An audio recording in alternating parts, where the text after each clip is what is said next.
छत्तीसगढ़ के कोरबा में इन दिनों हाथियों का आतंक जारी है।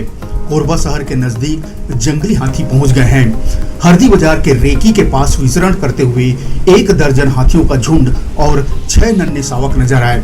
इससे इलाके में खौफ का माहौल बना हुआ है। बिलासपुर सिपत के जंगल से होते हुए बीती रात हरदी के समीप ग्राम रेकी के लाल मठिया पारा के पास लगभग 1 दर्जन जंगली हाथी पहुंचे हैं। हाथियों के आने की खबर से ग्रामवासी भयभीत हो गए हैं। एक ग्रामीण हाथियों के झुंड को देख के भाग रहा था, वैसे ही वो गड्ढे में जा गिरा, जिससे गंभीर रूप से घायल हो गया।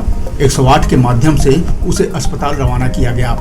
ग्रामीणों ने इसकी खबर वन विभाग को दे दी है, जहां वन कर्मी और अधिकारी भी मौके पर पहुंचकर ग्रामीणों को हिदायत दे रहे हैं।